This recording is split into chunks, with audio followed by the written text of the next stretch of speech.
Hello guys, welcome to top career. मैं हूं मोहम्मद। दोस्तों, अगर आप लोग बीकॉम कर रहे हो या फिर बीकॉम करना चाहते हो और बीकॉम के बाद में किस तरीके की जॉब मिलेगी वो जानना चाहते हो तो ये वीडियो आपके लिए, क्योंकि इस वीडियो में हम लोग डिस्कस करने वाले हैं कि बीकॉम के बाद में किस तरीके की जॉब आपको मिल सकती है, प्राइवेट में या फिर गवर्नमेंट सेक्टर में क्या क्या ऑप्शंस आपके पास में अवेलेबल है। सारी चीज़ें इस वीडियो में डिटेल में डिस्कस करेंगे।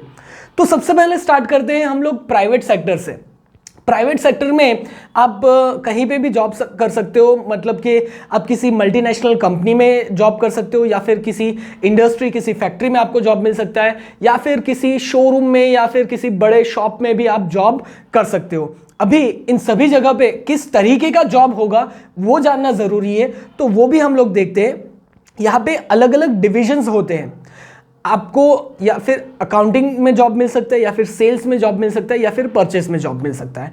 तीनों को थोड़ा डिटेल में हम लोग समझते हैं। अकाउंटिंग में क्या होता है, अकाउंटिंग में आपका जॉब जो है वो बैकएंड में होगा, मतलब कंपनी में जो कस्टमर्स जो सेलिंग वगैरह होता है वो हो रहा है, उससे आपको कुछ लेना देना नहीं है। आपको ऑफिस में बैठ के कंपनी के अकाउंट्स मैनेज करने हैं, मतलब कितना खर्चा हो रहा है, कितनी इनकम है, कितना टैक्स पे करना है, किस तरीके से टैक्स प्लानिंग करना है, तो वो सारी चीज़ें आपकी जॉब में रहेगी अकाउंटिंग के अंदर। उसके अलावा अगर आपका सेल्स में आपका जॉब है तो आपका फ्रंट एंड जॉब होगा। फ्रंट एंड मतलब आपको डायरेक्ट कस्टमर्स से डील करना होगा, कस्टमर्स से बात करनी होगी और कंपनी के जो प्रोडक्ट्स है या सर्विसेज है वो कस्टमर को आपको बेचने होंगे। तो ये आपका यहाँ पे जॉब रहेगा। उसके अलावा आपका जॉब हो सकता है परचेस डिपार्टमेंट में। परचेस में आपका किस तरीके का जॉब होगा, तो कोई भी कंपनी है तो कुछ प्रोडक्ट बेच रही है तो उससे पहले उसको खरीदना पड़ेगा कहीं और से, किसी इंडस्ट्री में फैक्ट्री से खरीद रही है, या फिर अगर कोई फैक्ट्री है तो उसको रॉ मटेरियल खरीदना होगा। तो कोई भी कंपनी, कोई भी फैक्ट्री, कोई भी शॉप है, उसको कुछ ना कुछ चीज़ें परचेस करनी होती है। तो परचेस में अगर आपको काम मिल रहा है तो आपका काम होगा अलग अलग वेंडर्स के साथ में आपको कांटेक्ट करना है, देखना है कौन सी चीज़ कहाँ पे कितने सस्ते रेट में मिल रही है, उसकी क्वालिटी कैसी है। तो वो सारी चीज़ें देख करके परचेस का आपको सारा काम जो है वो यहाँ पे करना होगा। तो ये तीन अलग अलग डिपार्टमेंट हो गए, अकाउंटिंग, सेल्स और परचेस। सबसे अच्छी सैलरी आपको कहाँ मिलेगी, तो सबसे अच्छी सैलरी आपकी सेल्स के अंदर में हो सकती है, क्योंकि सेल्स में आपको ऐसा जॉब होगा, आपका ऐसा जॉब होगा जिससे कंपनी के पास में पैसा आता है। तो यहाँ पे आपको टारगेट बेस्ड जॉब रहेगा और बहुत सारे अच्छे अच्छे इंसेंटिव्स भी मिलेंगे। अगर आपने बहुत ही अच्छा सेल्स किया तो कंपनी आपको अच्छे इंसेंटिव्स भी देगी। तो यहाँ पे आपकी इनकम जो है वो अच्छी खासी हो सकती है सेल्स के अंदर में। लेकिन यहाँ पे कई बार प्रेशर भी ज़्यादा होता है कि मिनिमम इतना टारगेट तो आपको अचीव करना ही है। तो ये आपके ऊपर है। अगर आप वर्क प्रेशर ले करके अच्छा पैसा कमाना चाहते हो तो सेल्स में जा सकते हो, या फिर अगर आप थोड़ा पीसफुली बैठ करके आराम से काम करना चाहते हो, भले ही कम सैलरी मिले, तो फिर अकाउंटिंग में या फिर परचेज में आप जॉब कर सकते हो। तो इस तरीके से अलग अलग डिपार्टमेंट में आप जॉब कर सकते हो। ये जो है वो सभी सेक्टर में एप्लीकेबल है, चाहे ऑटोमोबाइल इंडस्ट्री हो गई, चाहे एफएमसीजी हो गई, चाहे फूड एंड बेवरेजेस हो गया, चाहे टेलीकम्युनिकेशन हो गया। सभी सेक्टर्स में आपको इस तरीके के जॉब जो है वो मिल पाएंगे। उसके अलावा यहाँ पे प्राइवेट में एक और ऑप्शन है, यहाँ पे आपको बैंक में भी जॉब मिल सकता है। बैंकिंग में अलग अलग डिवीजन में आप काम कर सकते हो, तो बैंक भी आपके लिए एक ऑप्शन रहेगा। दूसरा ऑप्शन है बीपीओ या फिर कॉल सेंटर्स जिसको हम बोलते हैं, वहाँ पे भी आप जॉब कर सकते हो। वहाँ पे एज अ टेली कॉलर या फिर एज अ टेली मार्केटर के तौर पे आपका काम रहेगा। वहाँ पे आपका क्या काम रहेगा कि जो प्रोडक्ट और सर्विसेज हैं वो कस्टमर्स को कॉल करके उनको समझाना है और कॉल पे वो सारी चीज़ें बेचती हैं। जैसे हमें भी बहुत सारे अलग अलग कॉल्स आते हैं क्रेडिट कार्ड के रिगार्डिंग में और इस तरीके के कॉल्स आते हैं, तो वो आपका काम रहेगा कि कॉल करके आपको सेल करना है। या फिर दूसरा, कई बार किसी प्रोडक्ट या सर्विस की हमें कंपनी में कंप्लेन करनी है, तो वो कंप्लेन करने के लिए हम टोल फ्री नंबर पे कॉल करके कंप्लेन लिखवाते हैं। तो वो भी आपका काम हो सकता है, कंप्लेन्स हैंडल करना और उसका जो चीज़ें हैं वो रिकॉर्ड करना। तो इस तरीके का जॉब यहाँ पे आपको मिल सकता है। सैलरी की बात करें तो स्टार्टिंग सैलरी आपकी 15,000 से लेकर 30,000 के बीच में आपकी स्टार्टिंग सैलरी यहाँ पे रहेगी प्राइवेट सेक्टर में। दूसरा ऑप्शन हम लोग डिस्कस करें कि गवर्नमेंट में किस तरीके का जॉब मिलेगा। तो गवर्नमेंट में भी बहुत अलग अलग तरीके के जॉब्स आपको मिल सकते हैं। सबसे पहले हम डिस्कस करते हैं कि टॉप लेवल के जॉब कौन से होते हैं गवर्नमेंट में, जिसके लिए आप अप्लाई कर सकते हो।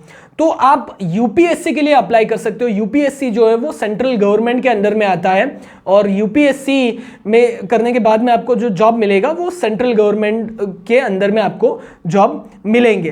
तो वो क्या रहेगा, यहाँ पे आप आईएएस बन सकते हो, आईपीएस बन सकते हो, मतलब कि एज अ कलेक्टर के तौर पे आप को जॉब मिल सकता है, या फिर आईपीएस, अगर आप आईपीएस के लिए जा रहे हो तो as a superintendent of police के तौर पे, एसपी के तौर पे आपकी पोस्टिंग हो सकती है। तो इस तरीके के बहुत ही हाईली रेप्यूटेड जॉब यहाँ पे आपको मिल सकते हैं। उसके अलावा आईएफएस भी होता है, इंडियन फॉरेन सर्विसेज। तो इस तरीके के जॉब आपको यूपीएससी से मिलेंगे। लेकिन यूपीएससी की जो एग्ज़ाम है वो काफ़ी टफ एग्ज़ाम रहती है। उसके लिए आपको बहुत ही ज़्यादा मेहनत करनी होगी, बहुत ही ज़्यादा प्रिपरेशन करनी होगी।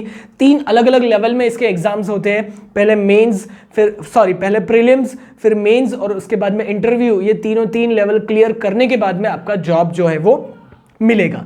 सैलरी की बात करें तो गवर्नमेंट में जो सैलरी जो होती है वो पे स्केल के अकॉर्डिंग में होती है। मतलब आपका कुछ बेसिक पे होता है, और उसके बाद में टीए, डीए, एचआरए, सारी चीज़ें आपको मिला करके दी जाती है। तो मैं एक एवरेज आपको मैं बताऊँ तो यहाँ पे आपकी जो स्टार्टिंग सैलरी है वो एवरेज 60,000 से लेकर 80,000 के बीच में आपकी स्टार्टिंग सैलरी यहाँ पे रहेगी।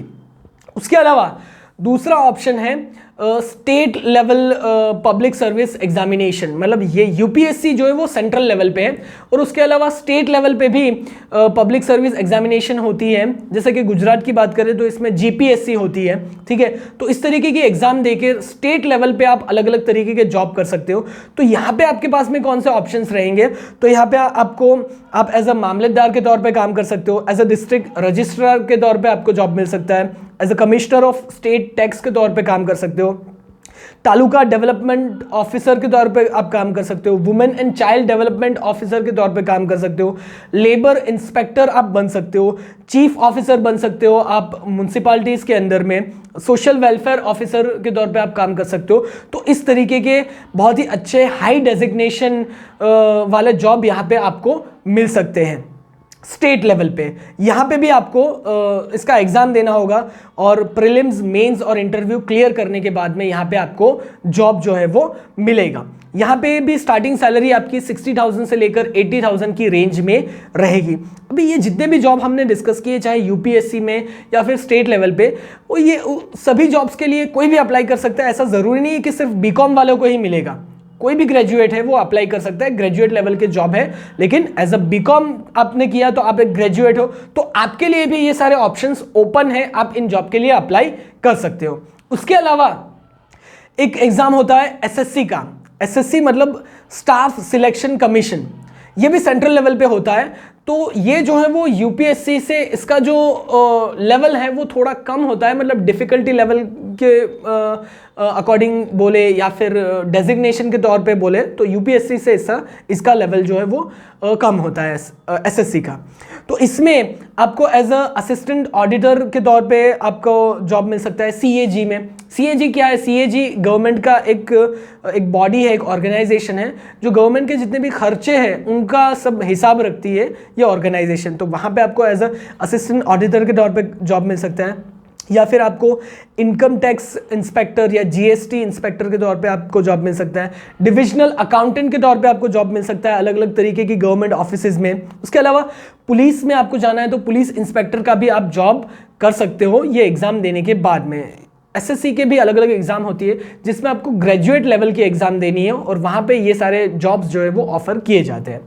उसके अलावा एक और ऑप्शन है, आप रेलवे में भी जा सकते हो। रेलवे का एक बोर्ड है आरआरबी, रेलवे रिक्रूटमेंट बोर्ड, वो भी अलग अलग तरीके के एग्जाम्स कंडक्ट करता है और एग्जाम्स के बेसिस पे अलग अलग जॉब्स जो है वो ऑफर की जाती है।